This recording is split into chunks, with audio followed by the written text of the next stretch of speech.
What's up YouTube community, Brent here, welcome to this week's video lesson. I am finally back home from touring. I had an amazing time over the last couple of weeks playing in Germany, Switzerland and Austria, and also had time to do a guitar workshop in Innsbruck.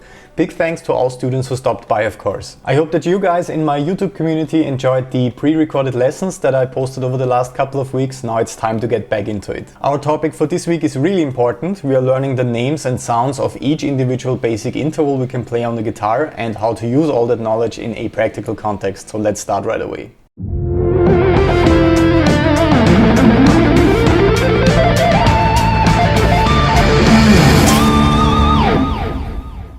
So for this lesson I recorded two practical examples once again for you. In the first one I'm playing all the basic intervals across the neck, choosing one root note, A, on the 5th fret of the low E string, and the intervals are increasing in size over time, meaning that the distance between the two pitches gets bigger and bigger. For the second practical example I made sure to write a riff once again to demonstrate a more practical approach of how you can use your knowledge about intervals in your own music. The only basic information you need to know before we get started is that an interval describes the distance between two different pitches. So for the first example, where I'm demonstrating all the different intervals, I'm essentially playing two notes at the same time, and the name of the interval describes the distance between them and the sound of each interval. So without further ado, here are the two practical examples I recorded for you this week. As always, the guitar profiles, PDF tabs and practice backing tracks are online for all patrons at patreon.com/Bernd.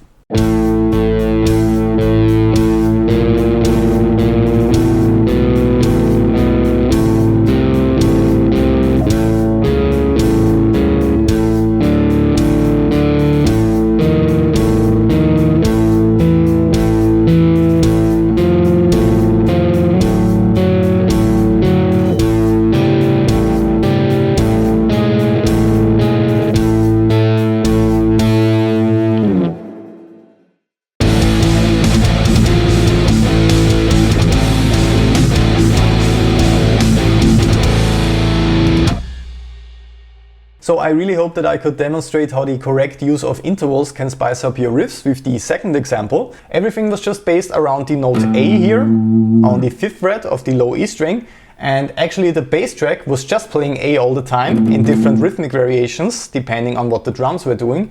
So the intervals were doing all the hard work, establishing a interesting harmonic context and making that riff cool. The more difficult thing here concerning music theory is that you can't just throw together all kinds of different intervals. They have to make sense in a harmonic context. This is something we talk about in great detail in my online course 10 Steps to Modern Shredding. For now we will just go through the basic intervals to give you a better understanding of each one. So let's go through each interval once again a bit slower, and I will explain a couple of things about each one so you can memorize them a bit easier. First we start out with the perfect unison, the least interesting interval. As you can see, I'm just playing A on the 5th fret of the low E string. So we have the exact same pitch here. Up next it gets much more interesting with the very dissonant minor second interval.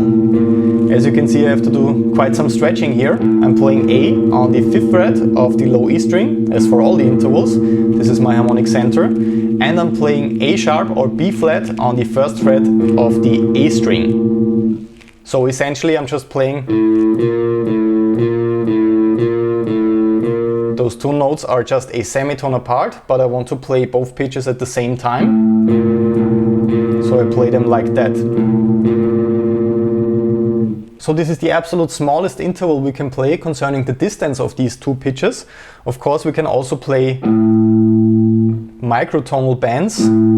So I'm bending A here to a note that isn't on the fretboard actually. That distance would be even smaller, but concerning two pitches played at the same time, this is as far as we can go. Of course the major 7th, we will talk about that one later, is also very dissonant and it's just below the octave, meaning the same note one octave higher. But the minor second is the most dissonant one, I'd say. I use this interval very frequently whenever I'm looking for a dissonant and dark sound for riffs like that, for example.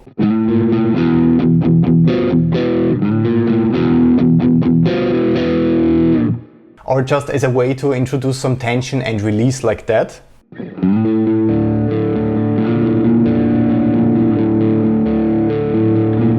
So here I'm just switching between perfect unison interval and minor second interval. Same as, but a little bit easier to play. Up next we have the major second interval. So first the minor second, then the major second, since the interval is getting a bit bigger now. And this one is also quite a bit dissonant, but less dissonant if we compare it directly to the minor second.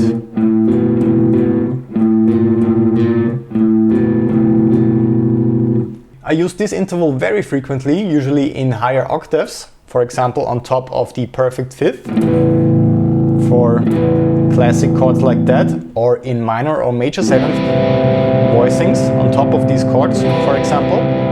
But this is a topic we will go into in another video, because that makes it a chord extension or tension. So this interval here, B, on top of the A minor 7th chord, would be referred to as the 9th, since it is played in higher octaves and not as the major second, but it's the same pitch and essentially has the same tonality and function. It's just placed higher on the voicing in higher octaves. So the relationship between the major second and 9th is a good thing to think about when you study this interval. Up next we have the minor third, A and C here. This interval is basically responsible for the sound of minor chords. If we add the perfect fifth to that, E, we get the most basic minor chord, or triad I should say, A, C, E. So you can clearly hear that this interval is responsible for the sad kind of sound of minor. And we have the same thing with the next interval, with the major third. So once again it's minor second, major second, minor third, major third. So I hope that you start to see a pattern right here. And as you might have guessed already, this interval is responsible for the more happy sound, so to say, of the major chord, in the same way that the minor third is responsible for the sad sound of the minor chord. So the most basic major chord or triad we could play: root note A, major third C sharp, perfect fifth E. So major, minor, major, minor. And as you can hear, the thirds shape the sound and color of the chords. Major third, minor third. Up next we have the very underrated perfect fourth. So A and D. This one is sometimes used in metal riffs and has a really cool sound. Essentially it's the top part of the power chord without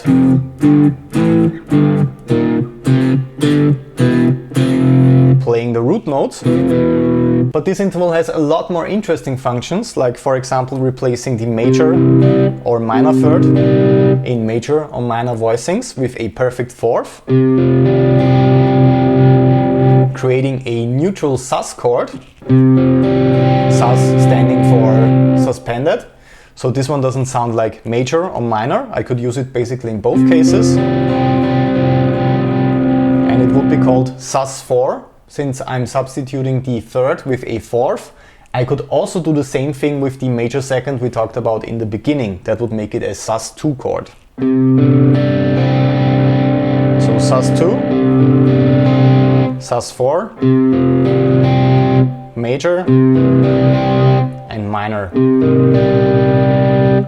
Up next we have the really evil and cool sound of the diminished fifth or augmented fourth. So there are two names for this interval. It depends if the fourth is raised in a music theory context or the fifth is lowered.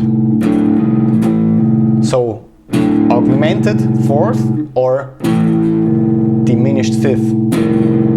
And as you can probably hear already, you can find this one in tons of metal or rock riffs where dissonance is required, and we can release the tension by either resolving up to the fifth or down to the fourth, for example.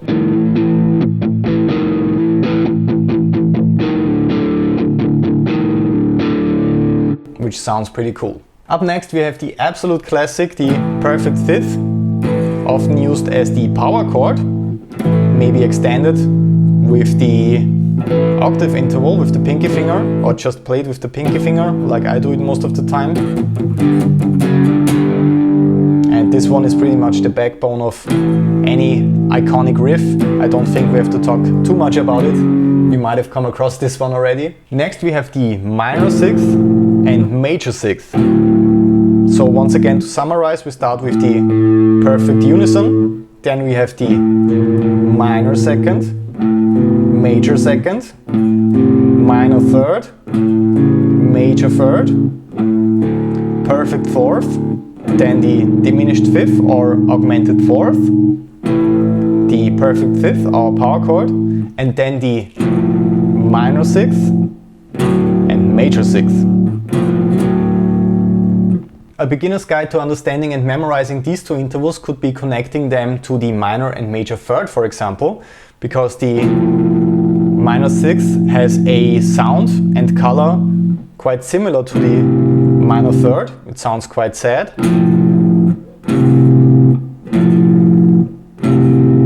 While the major sixth has a similar sound and color to the major third.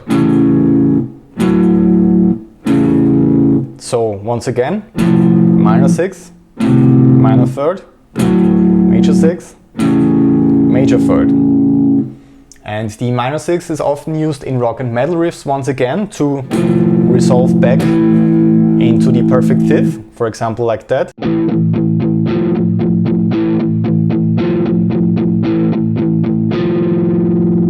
And the major sixth is often used in riffs like that. I'm sure you've played something like that before.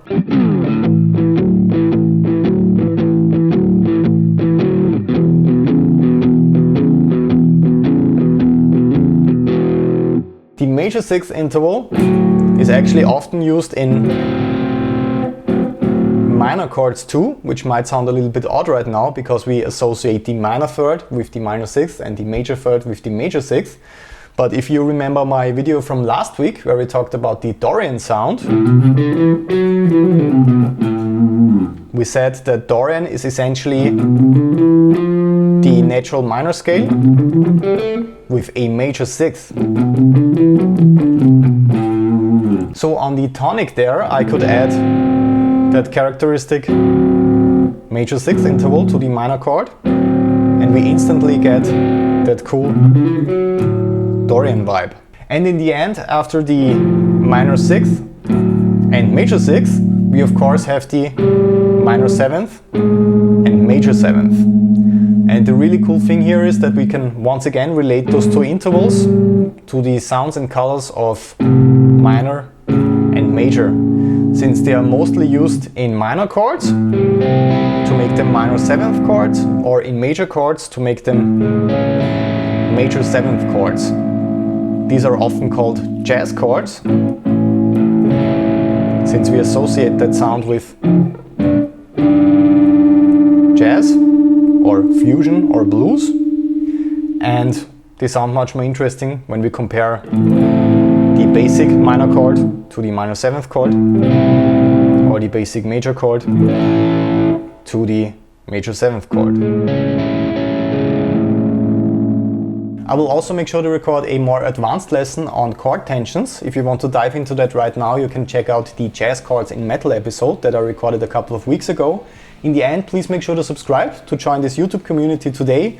Leave a comment in case you have any question that I can answer for you. Leave a like on this video if you learned something new or if it was helpful. That always means a lot to me. And as I already said, the tabs, guitar profiles, practice backing tracks and PDF sheets are online on my Patreon page, patreon.com/Bernd. Thanks a lot for watching this video. I will see you next week. Have a lot of fun practicing. All the best.